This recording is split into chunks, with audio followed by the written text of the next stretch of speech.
Nous avons aujourd'hui une bonne nouvelle. Amen. Je crois que la sœur Estelle vient d'accoucher. Amen. Donc la nouvelle m'a été apportée. Que le nom du Seigneur soit béni. Amen. Et c'est encore un peu de plus dans la maison de Dieu. Amen. Et ces deux choses vont de pair. Il faudrait qu'il y ait des naissances spirituelles et bien entendu des naissances physiques de la maison de Dieu. Oui, les hommes doivent pouvoir aussi s'agrandir physiquement. Amen. Amen. Mais le nombre aussi spirituel aussi doit s'accroître. Amen. Et quand les deux choses vont de pair, alors nous pouvons être reconnaissants au Seigneur pour tout ce qu'il fait. Amen. Alléluia. Que son Seigneur soit béni. Le mercredi, nous avons reçu un bon message du ministre Guillaume. Amen. C'est pourquoi il est bon de venir dans la maison de Dieu pour être perfectionné, pour recevoir l'édification. C'est la mission à laquelle le Seigneur nous a, vous voyez, assigné. Amen. Nous fidèles, que devrons-nous faire? Et les serviteurs de Dieu, qu'est-ce qu'ils devront aussi faire? Chacun doit pouvoir être à son poste et jouer le rôle qui est le sien. Les serviteurs de Dieu doivent être là, à tous les niveaux, que ce soit les chantres, les administrateurs, les ministres de Dieu, les anciens, afin de jouer le rôle. Et le rôle du peuple de Dieu aussi, c'est d'être présent pour écouter la parole de Dieu. Et cela est important. Et comme nous le voyons, le ministre du Dublot nous a donné ce message et il a parlé de certaines choses. Ces choses aussi qui me tenaient à cœur, parce que j'ai trouvé bon aussi qu'on devait en parler. Je vais revenir un peu dessus, et puis nous allons continuer dans notre message. Alléluia. C'est vrai qu'il n'a pas trop appuyé, mais quand il a touché, il dit, ah, Dieu merci. Cela montre que l'Esprit de Dieu connaît les besoins du peuple de Dieu.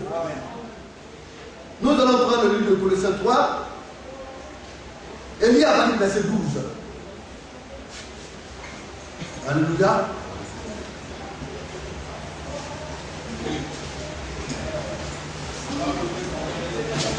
Colossiens chapitre 3, à partir du verset 12. Oui. Ainsi donc, comme des élus de Dieu, sages et bien-aimés, revêtez-vous de sentiments de compassion, de bonté, d'humilité, de douceur, de patience. Alors, comme des élus de Dieu. Mais l'élection, c'est pour qui? Les vainqueurs. L'élection, c'est le choix de Dieu. N'importe qui n'est pas élu.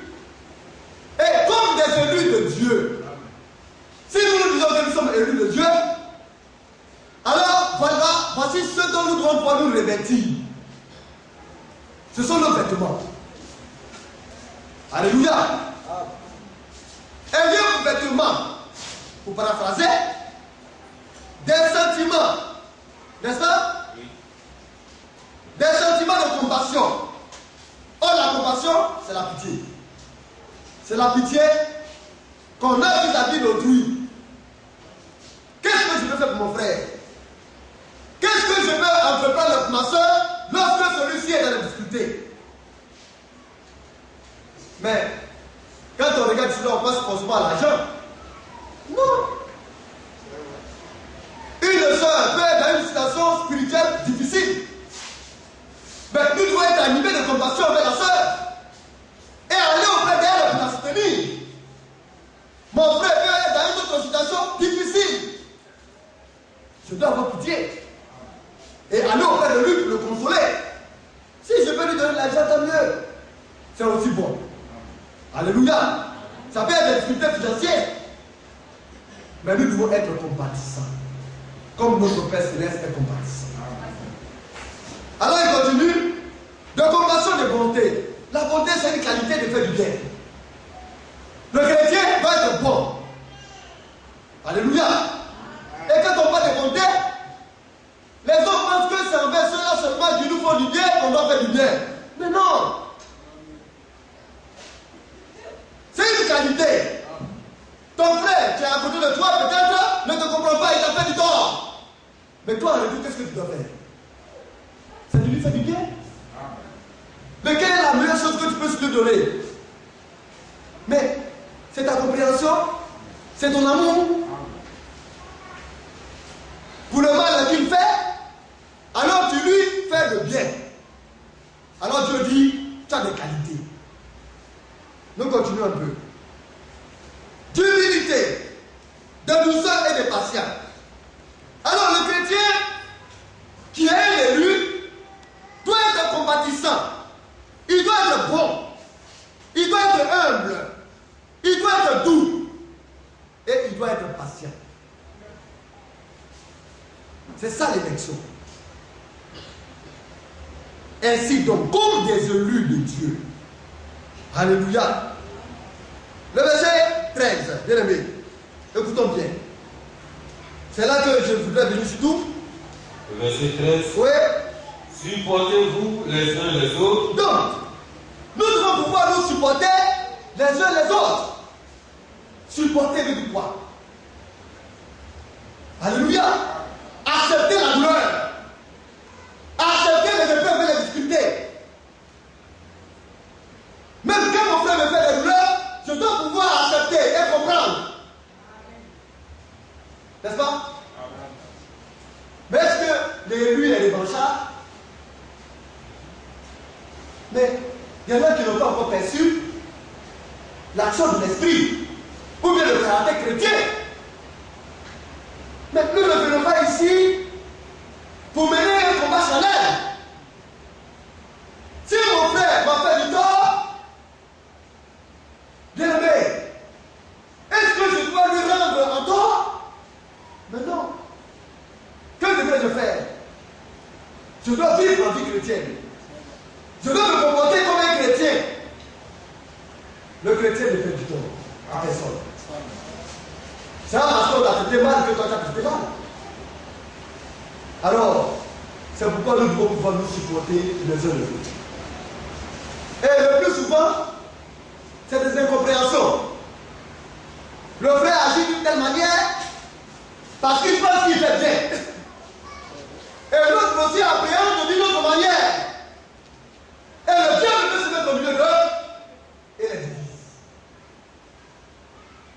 Mais si nous avons en nous la pensée de Christ, qui nous dit que nous devons comprendre nos frères et nos sœurs, et que nous ne devons pas faire du tort à personne, alors quand mon frère me fera quelque chose, la meilleure manière c'est de m'approcher de lui et de voir sans en parler à quelqu'un. C'est cela supporter son frère. Mais seul l'effort pourront y arriver. Amen. Et quand on parle de fort, c'est ça aussi l'élection. Ah, l'élection, ce n'est pas quelque chose de facile, hein? C'est qu'il n'est pas possible à tout le monde de faire l'élu là. Lui, il transcende tout cela. Es-tu un élu? Es-tu appelé à l'élection? Si tu es appelé à l'élection, alors tu vas savoir que rien ne sera facile pour toi. Être élu, c'est un comportement. C'est un caractère, le caractère de Dieu. Bien aimé, nous continuons un peu. Et si l'un a un sujet de se plaindre de l'autre, pardonnez-vous réciproquement. Donc l'élection, c'est cela aussi. Je vais voir le frère Animel. Peut-être qu'il m'a fait quelque chose. Ah, frère Animel,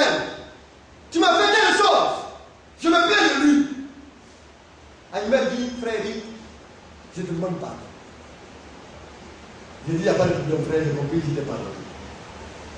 Et puis je me lève, on rit, on cause, et puis je parle. Il y a quelque chose qui ne va pas.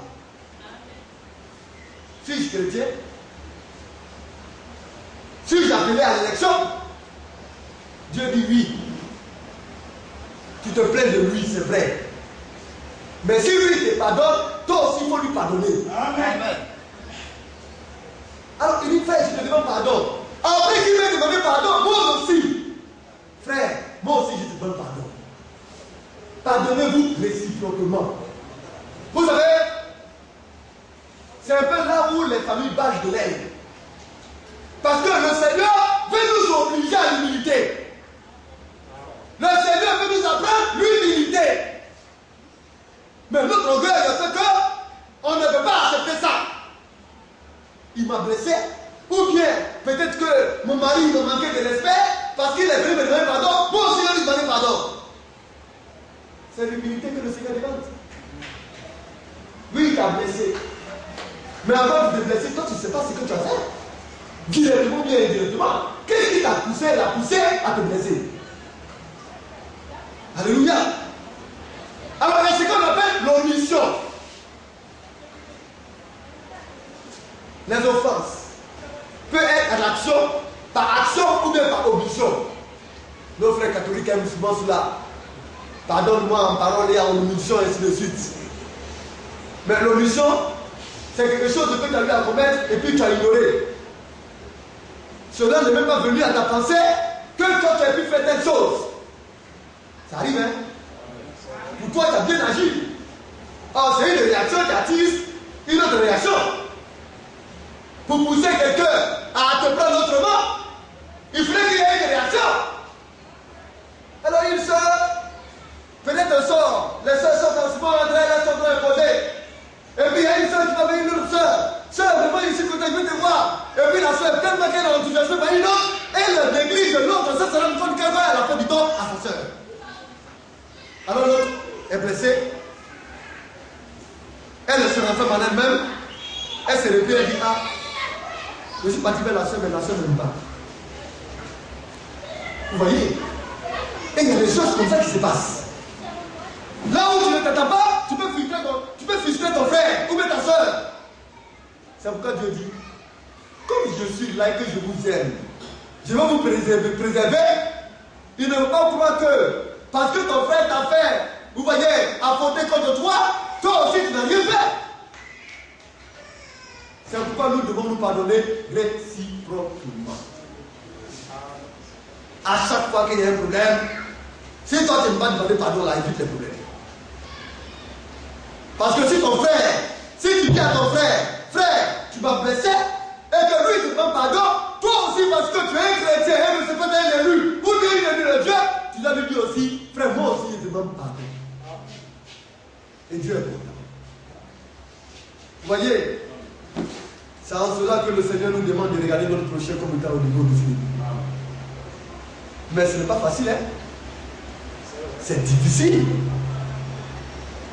Mais je vous assure, si dans les foyers de telles choses se passent, à chaque fois qu'il y aura un problème, et que l'un viendra vers l'autre pour demander pardon, et que l'autre aussi en retour demande pardon, ça va éviter le nombre de problèmes. Parce que l'un ne dira pas qu'il est au-dessus de l'autre. Alléluia. Et frère, nous réalisons tout cela. Verset 13. Oui. Supportez-vous les uns les autres. Oui. Et si l'un a un sujet de se plaindre de l'autre. Et si quelqu'un a un sujet de se plaindre de l'autre. Oui. Pardonnez-vous réciproquement. Mais celui qui se plaint, c'est parce qu'il dit qu'on l'a blessé qui se plaint. Est-ce que quelqu'un peut se lever pour se plaindre comme ça? Non. C'est parce qu'il a été offensé qu'il se plaint. Mais s'il a été offensé, comment? L'autre, comme on le dit, on lui chauffe, il parle de savoir qu'il a offensé. Mais il va vers lui pour lui dire, ah frère, la dernière fois là, tu m'as manqué de respect sans le savoir. Ou bien tu as fait quelque chose. Il dit, moi, je ne me souviens pas là. Mais ce n'est pas condition. Alors le Seigneur dit, si l'un a sujet de se plaindre de l'autre, pardonnez-vous réciproquement. Alléluia. De même que Christ vous a pardonné, pardonnez-vous aussi. La culture du pardon est dans la vie de Dieu. Alléluia. Et le Seigneur nous dit encore cela, par-dessus tout cela, toutes ces choses. Nous devons nous revêtir. Alléluia. Revêtez-vous de l'amour qui est le lien de la perfection. Je l'expliquais à une sœur. Quand on viendra te dire, il y a telle sœur qui t'a fait telle chose, c'est que le Seigneur veut que tu ailles vers cette sœur-là qui t'a fait telle chose. Réglez mes problèmes. Dans le christianisme, on affronte les choses. Nous devons donner de l'amour. On dit mon frère m'a fait telle chose, mais je vais mon faire. Alléluia. Pourquoi rester chez moi? Pour commencer réellement par me gueuler sur lui, par le voir autrement, par le traiter d'une manière bizarre. Mais bien aimé, est-ce que ce n'est pas la culture dans cette église? Arrêtons nos bêtises. Et vivrons l'amour dans sa forme bouquette. On dit ton frère a quelque chose contre toi. Qu'est-ce que tu fais? Tu déposes ton visage. Parce que c'est ce qu'on attend. Oui, celui-là il dit que tu es comme ça. L'autre là il dit que tu es comme ça.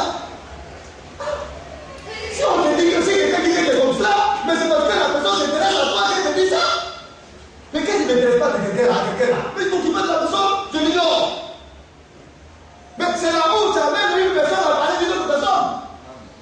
Comme dans l'église, il ne veut pas avoir de haine pour la haine. Si je sais où un frère se plaint, c'est parce que quelque part, il aimerait voir cette personne-là au peut-être. Mais on fait quoi? L'amour de Dieu pour moi, la médite, il fait quoi? Mais là, c'est là la bénédiction de Dieu vient à l'abondance. Parce que là, qu'elle soit descendre, descendre de se monter. Parce que là, tu vas mettre ton manteau de verre de côté, tu vas t'abaisser et rechercher la soeur avec laquelle on dit que tu as un problème. Et tu vas mettre fin à ce problème. Tu vas humilier le diable, tu vas ennuyer Satan et faire la paix avec ta soeur. Fais la paix avec ton frère. C'est l'âge dans lequel nous sommes, l'amour s'appelle. Non, pas des élus, hein. Veux-tu aller au ciel? Le Seigneur dit, efforcez-vous. N'est-ce pas? Efforcez-vous d'y entrer. Le chemin est étroit. Que les différentes vertus t'ont été données, nous vous sommes fait nos efforts pour voir ces choses être en nous. Il faut l'effort. Alors, il ne suffit pas seulement de prier. Seigneur, Seigneur, donne-moi la foi. Seigneur, donne-moi l'amour. Seigneur, je veux la connaissance. Je veux la tempérance. Mais si quelqu'un ne veut pas te faire quelque chose, comment tu vas savoir ta tempérance? Comment? Si tu n'es pas confronté vis-à-vis d'une situation, comment vas-tu savoir que tu as la connaissance? Comment? Le Seigneur permet souvent que nos frères participent à notre but. L'amour là supporte tout. L'amour est patient. Ce que tu veux voir en ton frère, au lieu de te plaindre, lui il est comme ceci, il est comme cela, toujours c'est lui, il fait ça. Qu'est-ce que tu fais pour le sortir là? Ah, on passe trop à soi, hein? Mais on ne pense pas aussi aux autres. L'amour c'est comme ça.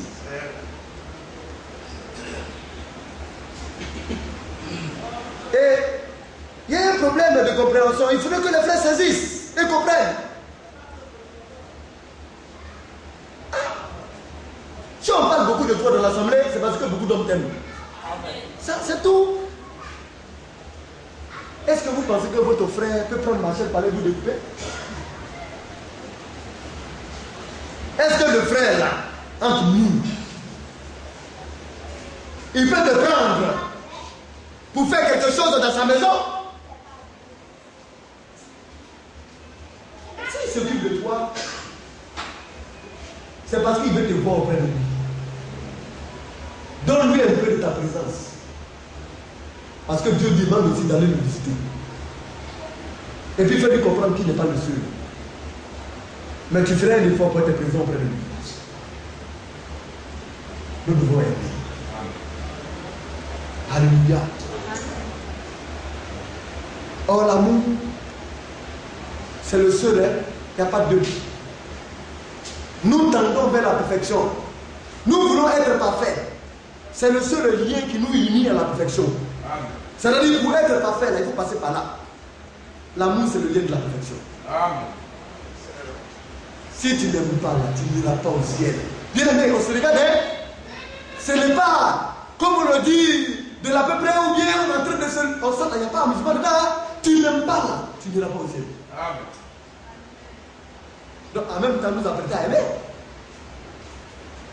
Bien aimé. Que Dieu nous aide. Amen. Nous allons revenir dans notre sujet. Alors nous avons eu à parler de l'apôtre Paul qui allait à la persécution pour persécuter l'église du Seigneur. Mais on a eu à dire que les Juifs, n'est-ce pas, savaient que le Seigneur, le Dieu, est lumière, n'est-ce pas? Et qu'il réside dans une lumière inaccessible à l'homme. Et que la lumière dont Dieu représente n'a ni ombre de variation. Il n'y a pas de ténèbres en lui. Alors, quand il allait sur le chemin de Damas pour persécuter l'église de Dieu, Paul a rencontré une lumière qui l'a éclairé, qui a brillé sur lui. N'est-ce pas? Et pour finir, il a reconnu que cette lumière était le Seigneur. Mais il n'avait pas la révélation de qui était le Seigneur. N'est-ce pas? Alors il a posé la question. Lorsque, au travers de cette lumière, la voix est sortie, et Dieu a dit que Paul le persécutait. Alors, il a élevé la voix, il a dit, Seigneur, mais qui es-tu? Tu dis que je te persécute. Moi, je sais que tu es Dieu, tu es le Seigneur. Mais je me suis dit que je travaillais pour toi. Oui. Il y en a qui font des services en dehors de la volonté de Dieu. On sait Dieu, mais est-ce que Dieu est là-dedans? Il était sincère, il servait Dieu. Mais Dieu n'était pas dans le service qu'il faisait. Alléluia. Alors quand il a interrogé le Seigneur, son Dieu, le Seigneur lui a révélé qu'il est Jésus. C'est Jésus de Nazareth. Tu as cheminé à Jérusalem, tu as guéri les malades, tu as été humilié, rejeté. Paul découvre que c'est Jésus-là dont on a parlé, c'est celui-là qui était en train de persécuter. Alléluia. Et quand il a vu cela, et qu'il a suivi les instructions données par le Seigneur, plus tard, Paul, dans le livre de Timothée que nous étions en train de lire, a donné des instructions, a parlé de ce Dieu-là. N'est-ce pas? Nous allons essayer de lire cela, 1 Timothée 3. J'espère que j'ai un peu de temps.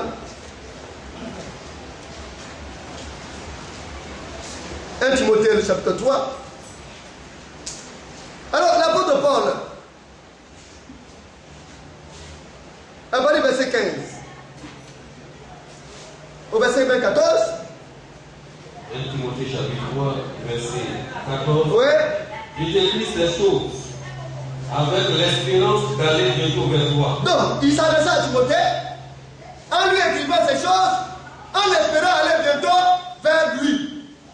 Or, Timothée avait été placé à Éphèse pour conduire l'église d'Éphèse. L'apôtre Paul, sous instruction de Paul, Timothée ainsi conduisait l'église d'Éphèse. Oui, frère, nous continuons. Même si je tarde, oui, tu sauras comment il faut se conduire dans la maison de Dieu. Donc, dans la maison de Dieu, il y a un comportement à avoir. On ne fait pas ce qu'on veut. Oui, je t'ai entraîné le prophète. Lorsqu'il faisait savoir comme cela, que souvent il y a des assemblées qui sont désordonnées. Quand le prédicateur est en train de parler, et puis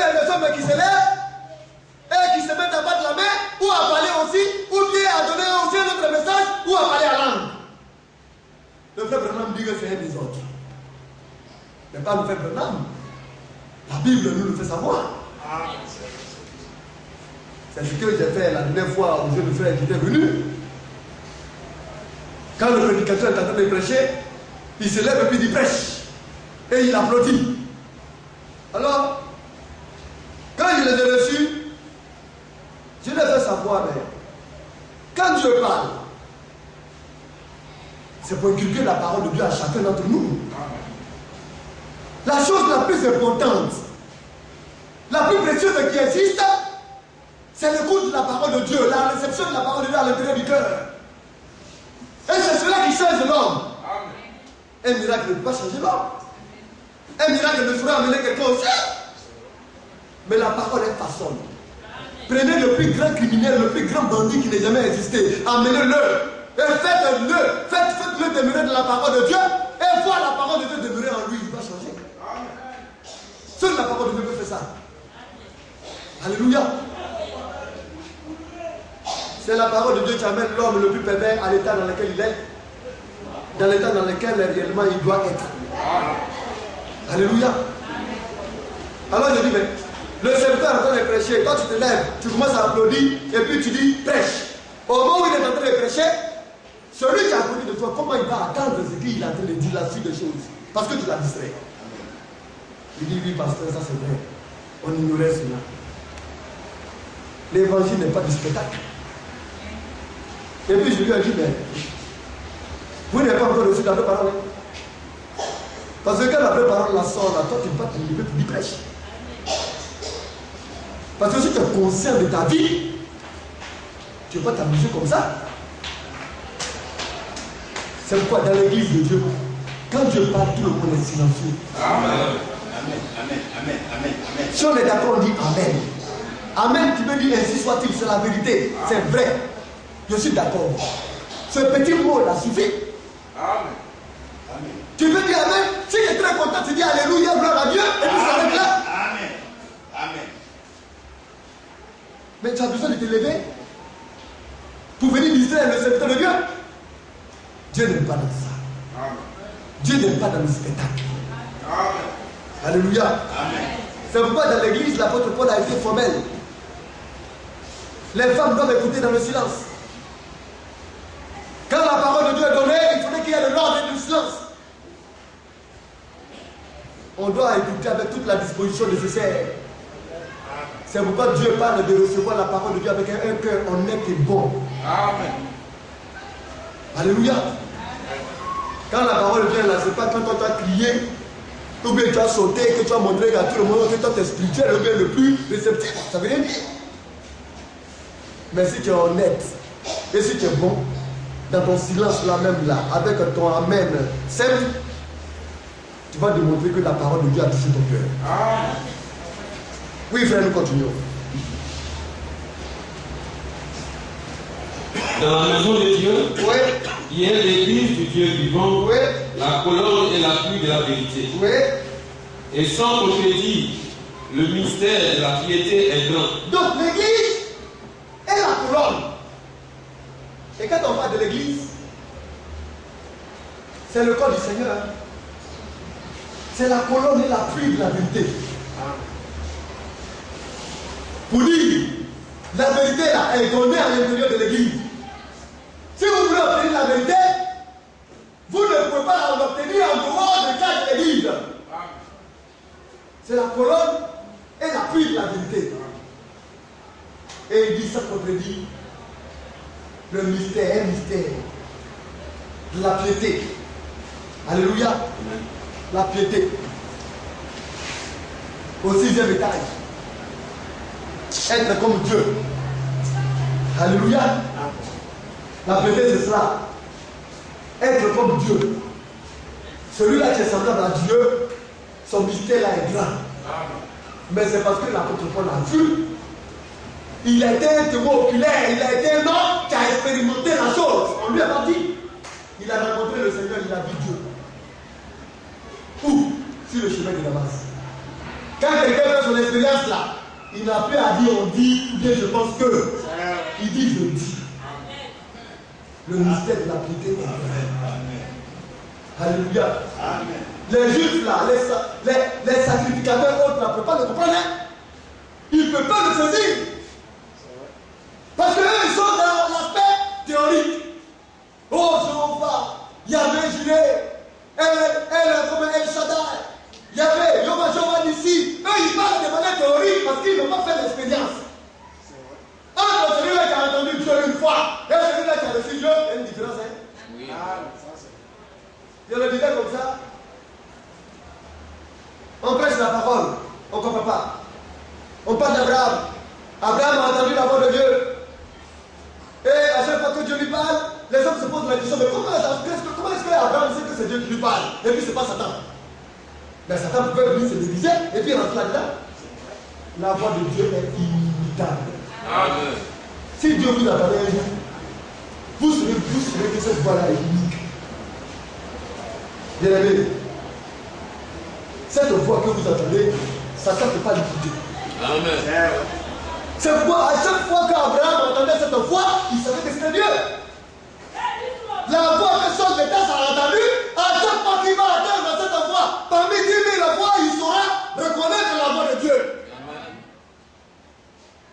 Alors il dit que ce mystère est grand. Alléluia. Dieu a été manifesté de la chair, il est devenu homme. N'est-ce pas? Oui. Le Dieu qui est esprit, qu'on ne peut pas voir.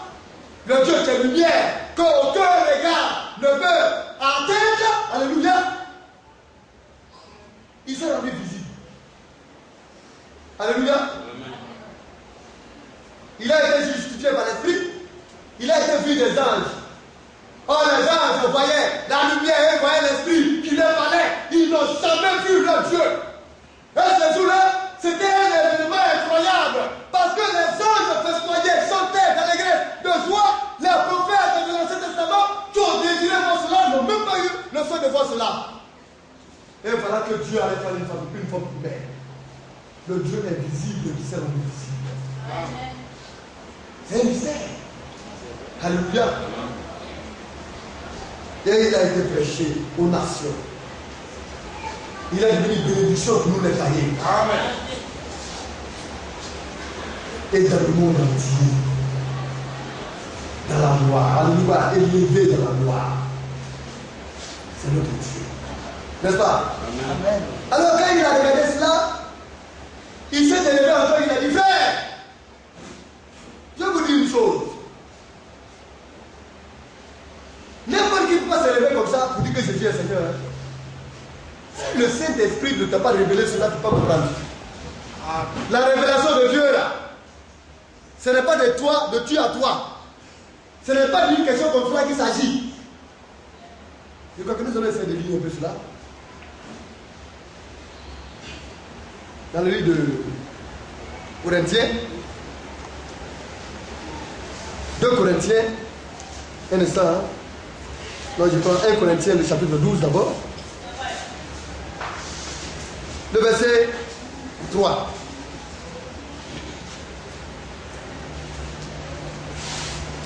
Amen. 1 Corinthiens, chapitre 12. Le verset 3, oui. C'est pourquoi je vous déclare que personne. Que personne, oui. S'il parle par l'Esprit de Dieu. S'il parle par le Saint-Esprit, l'Esprit de Dieu, oui. Ne dit Jésus anathème. Jésus est anathème, ou bien il est maudit. Non. Si le Saint-Esprit te parle, tu ne peux pas te lever pour dire que Jésus est anathème. Si c'est l'Esprit de Dieu qui te parle, tu ne peux pas dire que Jésus est maudit. Mais de même aussi, oui frère.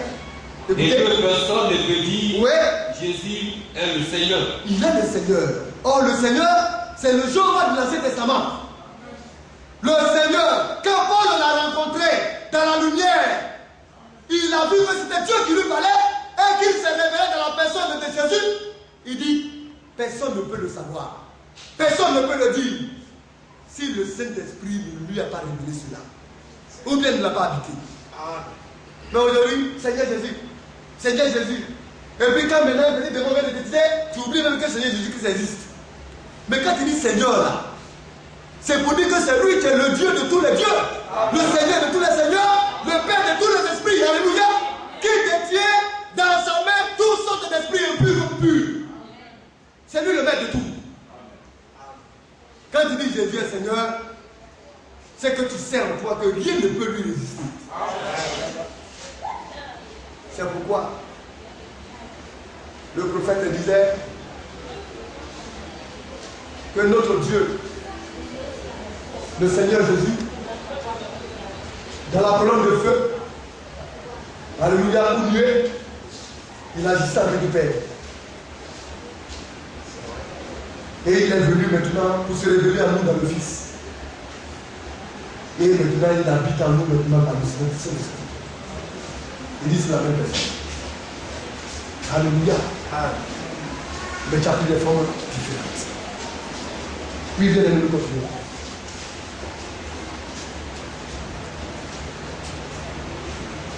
Oui, c'est pourquoi je vous déclare que personne, oui.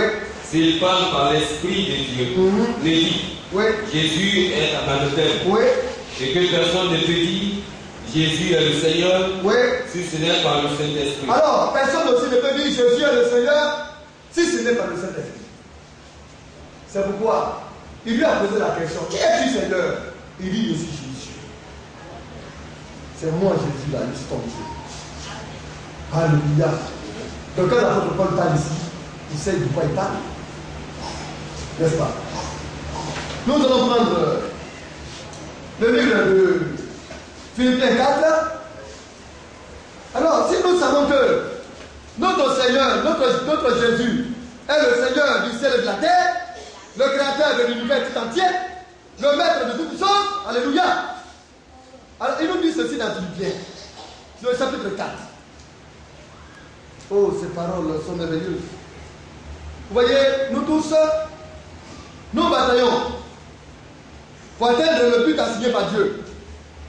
Des efforts doivent être consentis de part et d'autre, de sorte que nous voyons réellement apparaître ce que Dieu veut voir être en nous. Le verset 4. Verset 4 de Philippiens chapitre 4. Oui, il dit, réjouissez-vous toujours dans le Seigneur. Dans le Seigneur. Qui est le Seigneur? Jésus, notre Seigneur. Amen. Dans le Seigneur, soyez toujours dans la joie. Amen. Et puis, je vous ai dit que la réjouissance, quand on dit réjouissez-vous, il y en a qui pensent qu'ils doivent être contents. Oui, les hommes bien font tout pour eux-mêmes. Non. Quand vous allez dans le dictionnaire, le mot réjouissance, c'est donner de la joie. Donner de la joie. Le chrétien donne. Quand le Seigneur te taille, il monte. Il ôte tout ce qui ne te glorifie pas. Il t'arrose de ton esprit. Il te fait grandir. C'est pourquoi tu portes du fruit. Entre nous, quand tu portes du fruit là, est-ce que vous avez vu un arbre lui-même manger ses propres fruits? C'est pour donner aux autres. C'est moi. Et c'est quand un chrétien, ma vie là, c'est pour donner à mon frère et à ma soeur. Mais je me battrai. En fait, que moi je donne à mon frère ce que je dois lui donner et que lui aussi en retour, il me donne ce qu'il doit me donner.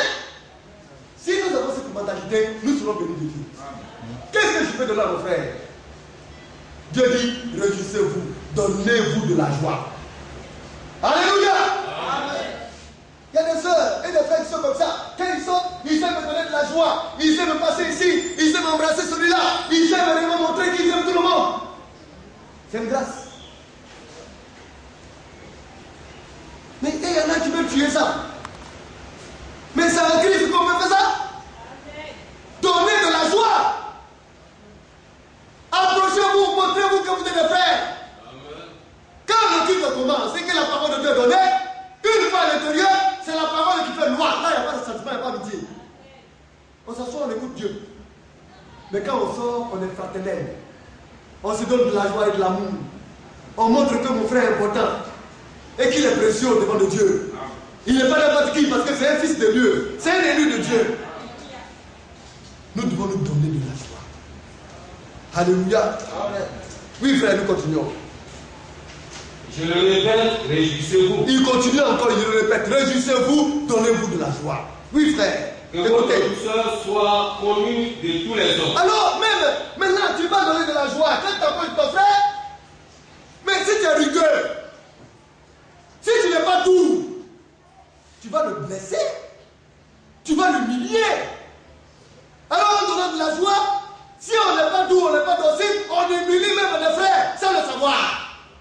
Et même on fait des ségrégations. ségrégation, des discriminations. On donne la joie à certains et on refuse de donner de la joie à d'autres. Mais ce n'est pas normal. Si Dieu t'a donné de donner de la joie, alors donne la joie à tout le monde.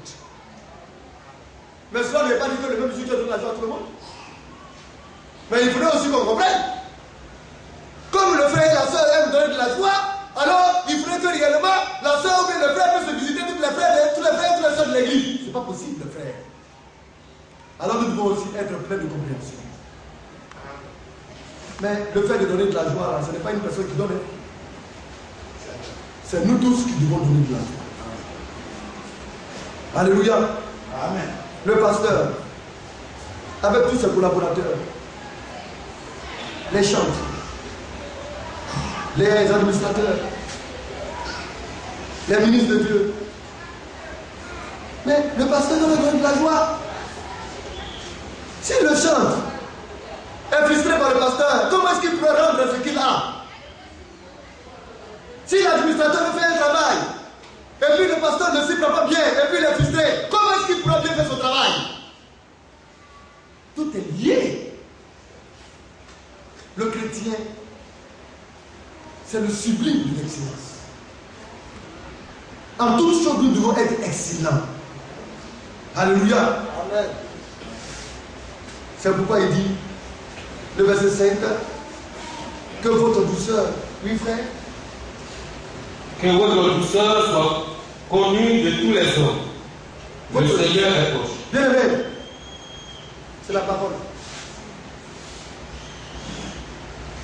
Si tu n'es pas doux, on fait quoi?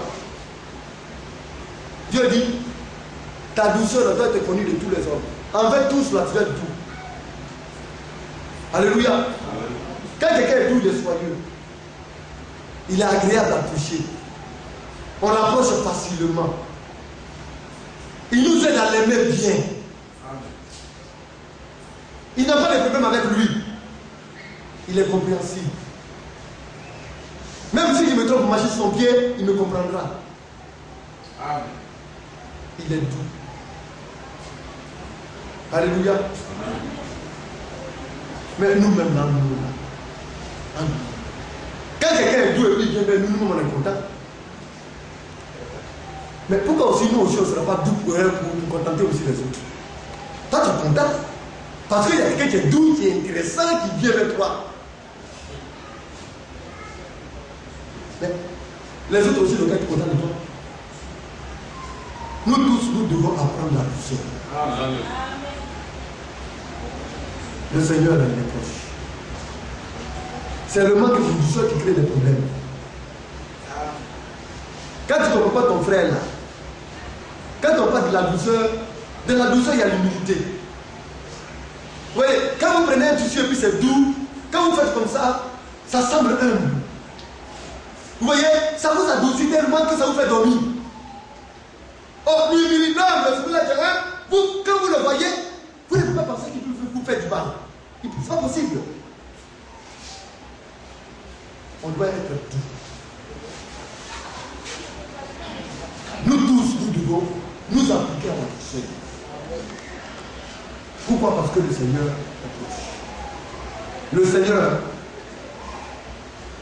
notre Dieu tout-puissant, est proche.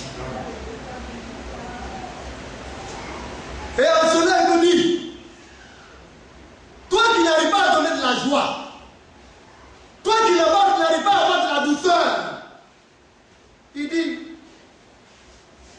ne t'inquiète pas. Ah, Seigneur, pourquoi je ne suis pas doux? Seigneur, pourquoi je n'arrive pas à donner de la joie? Pourquoi je n'y arrive pas? Je me force et puis je n'y arrive pas. Il dit, je suis le Seigneur. C'est lui qui fait toutes choses pour toi. Amen. Ne t'inquiète pas. C'est pas ce qu'il a dit? Oui, frère. Ne vous inquiétez de rien. Oui. Mais en toute chose, faites connaître vos besoins à Dieu par des prières et des supplications. Avec des actions de grâce. Mais il dit, ne t'inquiète pas. Mais ce qu'il voudrait, c'est que tu sois honnête et sincère. Si tu ne l'as pas, dis-lui, je veux être ça.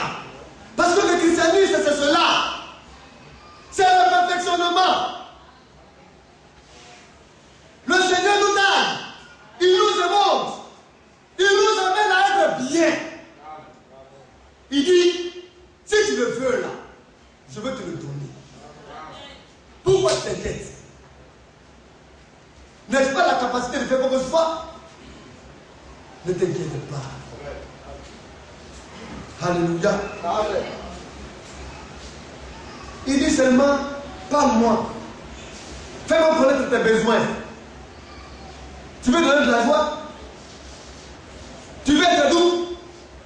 Il n'y a pas de problème. Quelles sont encore tes préoccupations? Alléluia. Oh bien-aimé. Il dit le Seigneur est proche. Et la paix de Dieu, qui surpasse toute intelligence, on parle de la paix de Dieu. Mais entre nous frères, quand tu as un problème avec un frère là, tu penses que tu peux être en paix? C'est lui qui te demande, hein? Mais qu'est-ce qu'il veut faire? Mais qu'est-ce qu'il me veut même? Toujours c'est lui. Mais vraiment, on dit qu'il m'aime, même le frère, il n'aime pas. Hein? Tu n'es pas en paix. Tu vas te montrer parce que tu as un problème avec ton frère. Or, la paix de Dieu surpasse toute intelligence. Mais c'est quelqu'un qui a venu t'enlever ta paix. Parce qu'il n'est pas content de toi, ou il t'a parlé mal, là, il va venir enlever ta paix. Mais c'est que toi tu as abouti. Personne ne peut enlever ma paix. Moi-même, quand j'entends qu'on parle maintenant mal de moi, je suis content. Ah non. Ah! C'est une manière de fraterniser. C'est une autre regard de prière que Dieu me donne. Et plus je prie pour quelqu'un, Dieu me bénit pour cela.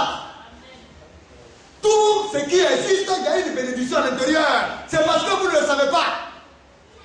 Priez pour quelqu'un, pour que Dieu le bénisse, que Dieu lui fasse du bien, c'est une bénédiction qui est à l'intérieur. Celui-là qui arrose est arrosé lui-même d'abord avant que l'eau n'aille chez l'autre. Si c'est la haine là qui sort là, la haine là te maudit toi-même d'abord. La malédiction là, c'est pourquoi Dieu dit ne maudissez jamais, mais bénissez. Comme tu as le temps de maudire, tu as le temps de cultiver la haine, alors tu es le plus aigri. Or, cette haine et cette colère qui est en toi brûle toutes les ondes positives que Dieu met autour de toi pour que tu réussisses. Tu es en train de marcher sur la route, on ne comprend pas ce qui t'arrive, toi qui transpire alors qu'il fait chaud, et il fait frais. Mais tu as quel problème? Si lui ne te comprend pas, prie pour lui, autant qu'il va te comprendre. Amen. Avant même de partir sur lui, prie pour lui. C'est le travail, hein? Ah, on a du boulot, hein? Parce que souvent comme ça, tu as 5, toi, Dieu dit, voilà 5 personnes. Lui là, il dit que toi tu es comme ça. L'autre dit que toi tu es penché. L'autre dit que tu as le pied un peu court. L'autre dit que tu es, comment on appelle ça, tu es un peu bossu, mais tu es un peu tendu. Les 5 là vont parler sur toi. Alors tu es obligé de les prendre un seul travail. Mais dans ce travail-là, Dieu va te bénir. Mais ça dépend de la manière dont tu as travaillé. Si tu travailles bien, Dieu va te bénir bien. Si tu travailles mal, ce sera la malédiction. Alors chaque épreuve qui vient, c'est pour nous bonifier en quelque chose. Ne soyons pas fatalistes. Ne soyons pas négationnistes. Mais ayons en nous l'amour de Dieu.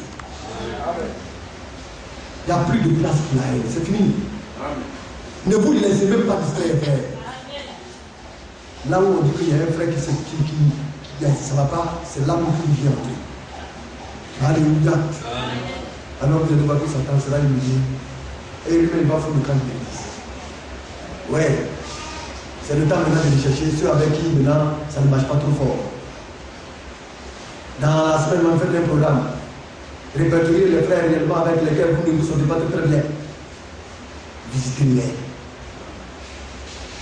C'est votre frère. Le sang de Jésus-Christ aussi au premier. Dieu l'a aimé tellement que l'amour de Dieu déborde, comme lui aussi t'a aimé. Est-ce que tu peux y aller comme ça? Est-ce que tu peux mépriser une partie de toi?